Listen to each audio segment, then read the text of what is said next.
জমকালো আয়োজনের মধ্য দিয়ে চতুর্থবারের মতো অনুষ্ঠিত হল বাইফা অ্যাওয়ার্ড ২০২৫।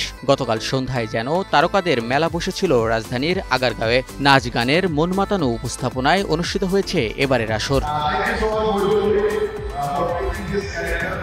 বাইফার এবারের আসরে আজীবন সম্মাননায় ভূষিত করা হয়েছে নৃত্যশিল্পী শামীমা রা নিপা ও শিবলী মোহাম্মদকে। গত বছরের চাইতে এবছর আপনার অনেক বেশি সফলতা আমরা পেয়েছি আমার কাছে যেটা মনে হচ্ছে। আমাদের আগামীতে পরিকল্পনা থাকবে বাইফার পঞ্চমাসটাকে আরো উপরের লেভেল নিয়ে যাওয়া। সেক্ষেত্রে আমাদের এটা অলরেডি প্ল্যানিংও চলতেছে। বাইফাকে নিয়ে আমাদের অনেক ভবিষ্যৎ পরিকল্পনা আছে। BIFA institute of film and arts, BIFA কিন্তু একটা ইনস্টিটিউশনাল অ্যাওয়ার্ডে পরিণত হবে এরপর, এবং ইনশাআল্লাহ ফ্রম নেক্সট ইয়ার আমরা একাডেমিক অ্যাওয়ার্ড দেওয়া স্টার্ট করবো। সফলতা অনেক বেশি, এই জন্যই হয়তো ছোট মনে করছে, বাট ছোট না, আমরা আরো গুছিয়ে, আমরা প্রতিবারই চেষ্টা করি যেন পুরোনো বছরের ভুলগুলোকে ওভারকাম করে আরো গুছিয়ে কিভাবে প্রোগ্রামটা প্রেজেন্ট করা যায়। ফার্স্ট টাইম আমি as a brand ambassador face of BIFA awards যুক্ত হয়েছি, যে সকল প্রমোশনাল অ্যাক্টিভিটিসগুলো আসলে আমার দায়িত্বে থাকবে।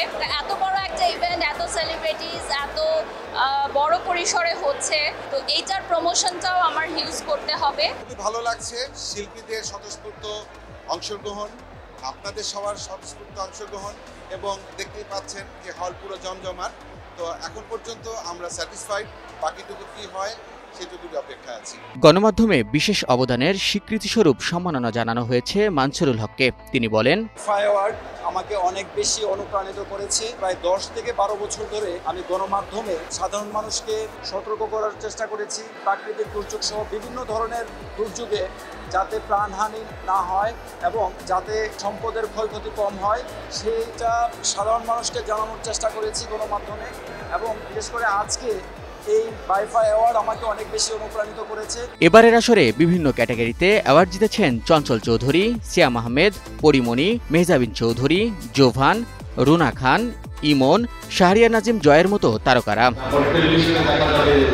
শোবিজ তারকাদের এমন সারায় অনুপ্রাণিত হয়েছেন আয়োজকরা। আগামী বছর আরও বৃহত্তর পরিসরে এটির আয়োজন করবে বলে জানিয়েছেন আয়োজকরা। শাহিন শুভ, নিউজ 24।